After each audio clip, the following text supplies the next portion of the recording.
Et bonjour les anatomistes et bienvenue dans cette nouvelle vidéo matinale. Alors j'ai pas la lumière du jour pour éclairer mon visage, donc je suis un petit peu sombre aujourd'hui, mais c'est pas grave, on est parti. Donc dans la précédente vidéo, donc on est toujours dans la thématique de la pathologie médicale. La dernière fois, donc on avait vu l'histoire de l'anamnèse, de l'histoire clinique, et nous avions vu donc les différentes étapes de cette anamnèse et de cette histoire clinique. Donc nous avons déjà étudié les données personnelles avec le nom complet, la date de naissance, carte vitale, âge et sexe, etc. Ce qu'on appelle les données de filiation. Nous avons vu donc le motif de consultation et en quoi il est important d'être synthétique et précis et technique. Et nous avons parlé également des antécédents personnels, des antécédents familiaux, des antécédents chirurgicaux.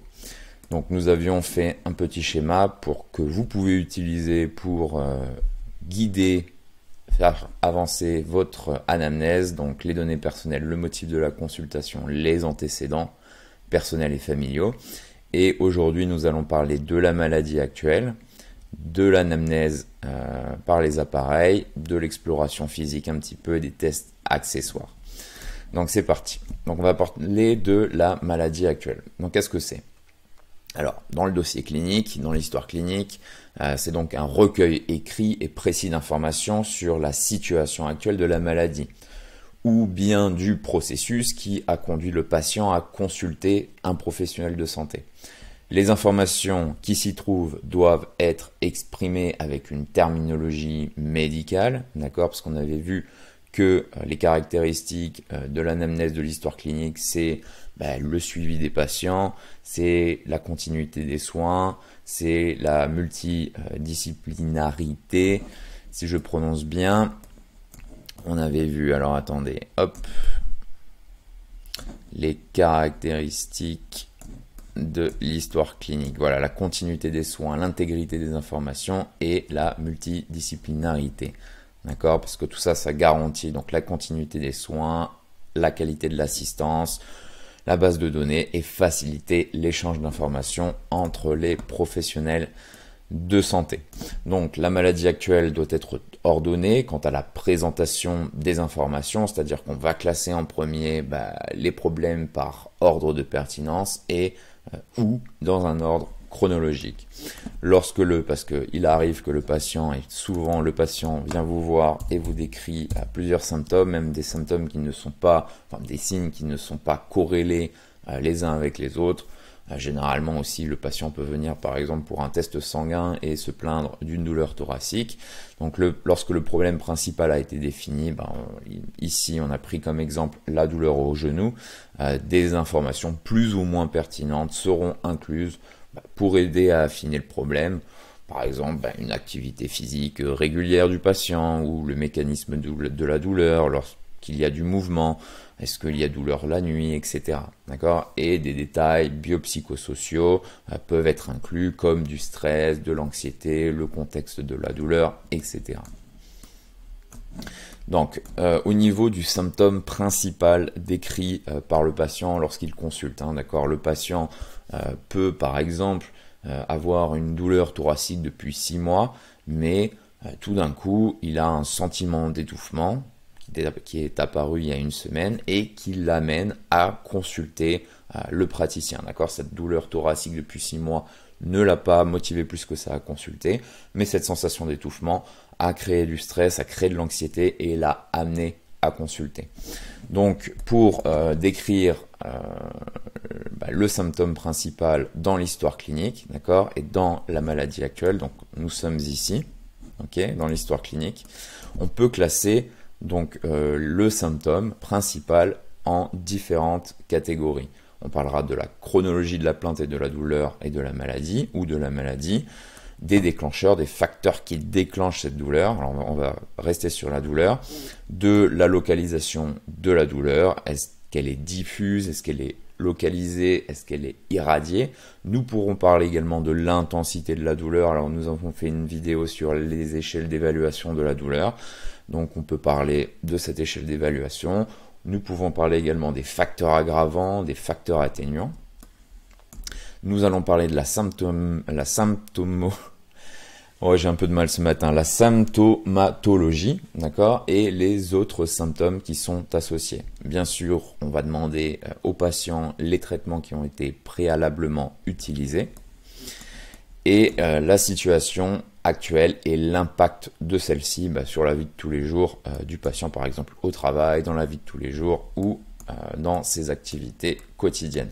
Alors, je vais vous donner des exemples pour que ça soit plus clair. On va partir sur une douleur au genou. Donc, le symptôme principal décrit par le patient, c'est une douleur au genou qu'il traîne depuis une semaine. Mais la douleur s'est amplifiée il y a 3 jours. Cette douleur au genou depuis une semaine, donc le patient a dû se dire tout simplement ça va s'améliorer tout seul. Mais là, il s'est rendu compte qu'il y a 3 jours, les symptômes douloureux se sont aggravés, ce qui l'a motivé à venir consulter. Ensuite, les déclencheurs. Qu'est-ce qui a déclenché cette douleur? C'est un match de foot sur un terrain instable, par exemple. D'accord? Et cette douleur depuis 3 jours, elle s'est augmentée puisqu'il a monté les escaliers. Je suis en train d'inventer là. Au niveau des déclencheurs, on a parlé des déclencheurs. Au niveau de la localisation de la douleur, est-ce que ça irradie? Est-ce qu'elle est diffuse? On demande au patient, on peut faire des tests. Le patient nous a indiqué qu'au niveau du genou, la douleur, elle est située au niveau du ligament collatéral latéral. Au niveau de l'intensité, donc on a parlé des échelles d'évaluation de la douleur. Alors il nous décrit la douleur comme donc 0, c'est pas de douleur, et 10, c'est une douleur atroce. L'intensité de la douleur est à 3 sur 10 en situation de repos, mais elle augmente à 6 sur 10 lorsqu'il monte les escaliers par exemple. Au niveau des symptômes, donc de la douleur, gonflement et une ecchymose, qui est une hémorragie.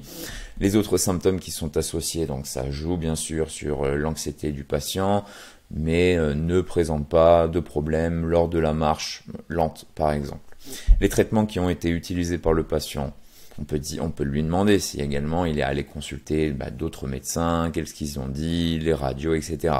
Là, le patient nous dit qu'il a pris des anti-inflammatoires qu'il a achetés à la pharmacie sans ordonnance, de l'aspirine et qu'il utilise du froid le soir, sous la forme de cryothérapie anti-inflammatoire. Mais ensuite, il y a une petite amélioration, mais il y a une mauvaise réponse 3-4 heures après la prise. Et au niveau de la situation actuelle, la douleur est devenue insupportable ces derniers jours, surtout lorsqu'il doit monter les escaliers de son lieu de travail. Et il souhaite, en bon terme avec son entreprise, prendre un congé maladie. Alors pour finir, la maladie actuelle et l'anamnèse des systèmes. Donc une fois qu'on a décrit la maladie actuelle, il est important pour le praticien de faire une anamnèse par système. Donc, l'anamnèse par système, c'est un enregistrement, donc système par système, des symptômes qui existent au sein de ce processus.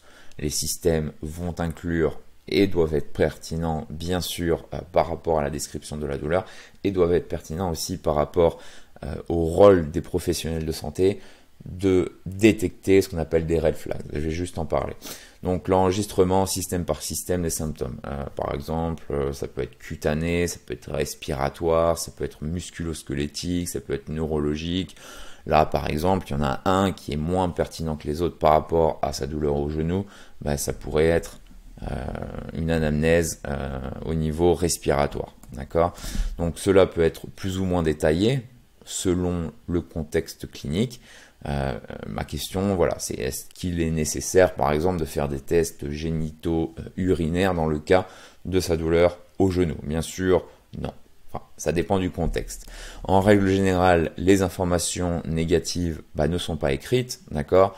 Dans le dossier médical, on ne va pas écrire ne présente pas de fièvre, même s'il peut être mentionné, parce qu'il y a des symptômes, je vous en parlais tout à l'heure, et des signes qui indiquent qu'il est important de réfléchir, vous, les professionnels de santé, sur les red flags. Alors, quels sont les red flags? Ce sont des indications, des symptômes, des signes qui vous indiquent qu'il y a des problèmes plus globaux, qui sont plus importants et qui nécessitent une prise en charge plus rapide et poussée. Ça peut être par exemple des douleurs thoraciques, un essoufflement, des symptômes de l'AVC, des symptômes au niveau des abdominaux et gastro-intestinaux, une perte de conscience ou une sensation de tête légère, des maux de tête qui sont très sévères, des grosses céphalées et des changements visuels, mais il y en a plusieurs autres. Voilà les anatomistes, c'était tout pour cette vidéo et dans la prochaine vidéo, nous allons voir système par système différentes maladies, différents signes et symptômes qui peuvent vous alerter ou juste pour votre information.